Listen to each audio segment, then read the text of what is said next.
So here we are, at the end of all things.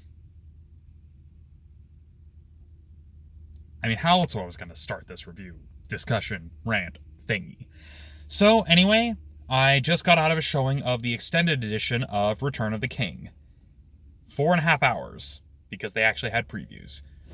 And yeah, out of the 3 films in the trilogy, this is actually the first time I actually got to see it in a theater, because back in the day when the films had come out, nobody in my family wanted to see Return of the King, so when I first watched Return of the King myself, back in the heyday, I had to check it out from the library, and that was when it came on 2 VHS tapes. God, I'm old. So, yeah. A lot of my thoughts on this are more or less a regurgitation of the same things and the same opinions I had when I came out of the extended showing of Two Towers, where there's a lot of story here that would have been really difficult to cut. That said, there was also enough material that this could have been one of those movies that you really could have split in two. But again, it raises the question of where would you split it? It's one of those really tough things with adaptation. One thing I do have to say that I did notice is that you can definitely tell that Peter Jackson came from a horror background with the way certain sequences were shot and framed, especially with some of the gorier effects, because those of you who may only know Peter Jackson for the Lord of the Rings movies, he got his start doing horror films. Like, I don't know if I know it's called different places in other places, but the title I know it under is Dead Alive, which was a zombie movie. That's where you get the famous "I kick ass for the Lord" line. And so he's known for that, and you can definitely see those trappings of his filmmaking style present in certain sequences of this film. And there were some things that I'd seen people criticize about Return of the King that, looking at it, honestly weren't as bothersome as some of these critics made it out to be. One was the whole Sam finding the lembas bread after he's effectively been kicked out of the party by Frodo. Many people think like, oh, that was like them saying, oh, I didn't eat it. It's like, I can kind of see why they might jump to that conclusion, but when you look at it just in terms of language and the like, it's not so much of, oh, I didn't actually eat the bread. It's more like, oh, he knows that Gollum was being manipulative, and that's what motivated him to come back. Again, people are half and half on whether that sequence should have been there or not. Personally, I think it worked, especially when you consider this through the lens of adapting it as a film. What else can I really say about it that isn't just a regurgitation?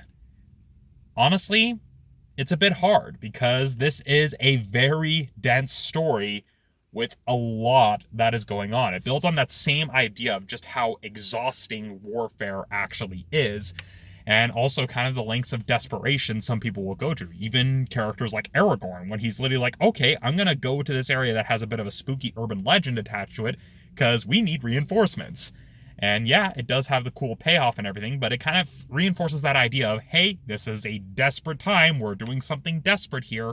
And so I like how the film conveyed that, especially as you get to that very, very long final walk up Mount Doom, juxtaposed with the battle that Aragorn is waging to basically buy Frodo time. And so it's one of those things where you know the end is nigh, but it's very much that same case of, oh, it is long, it is arduous, it is a scramble, but it's also a very arduous scramble.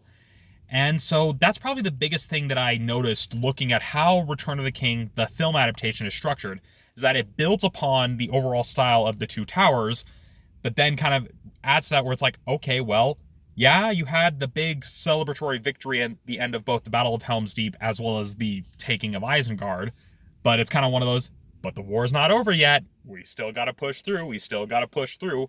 And it kind of builds and builds and builds and builds and builds until you get to that final pivotal moment. And even then, you still have the final moment where Frodo nearly fails. And I would, in many ways, kind of argue that he does technically fail in the quest because he was in the thrall of the ring. And if not for Gollum basically trying to take the ring for himself, the quest wouldn't have succeeded and history probably would have repeated itself. And so, yeah, I don't really know what else to really say that I haven't said already when discussing the Two Towers, but it was definitely interesting to watch this in the theater for the first time as opposed to watching it at home like I did way back when.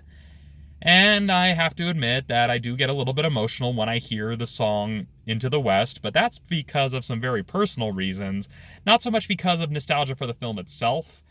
It's a lot to discuss, but those of you who know me, who have known me for a very long time, probably know why.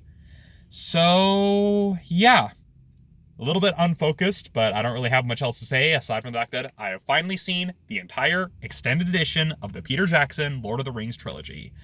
So now if you excuse me, I've got 31 horror stories I need to write.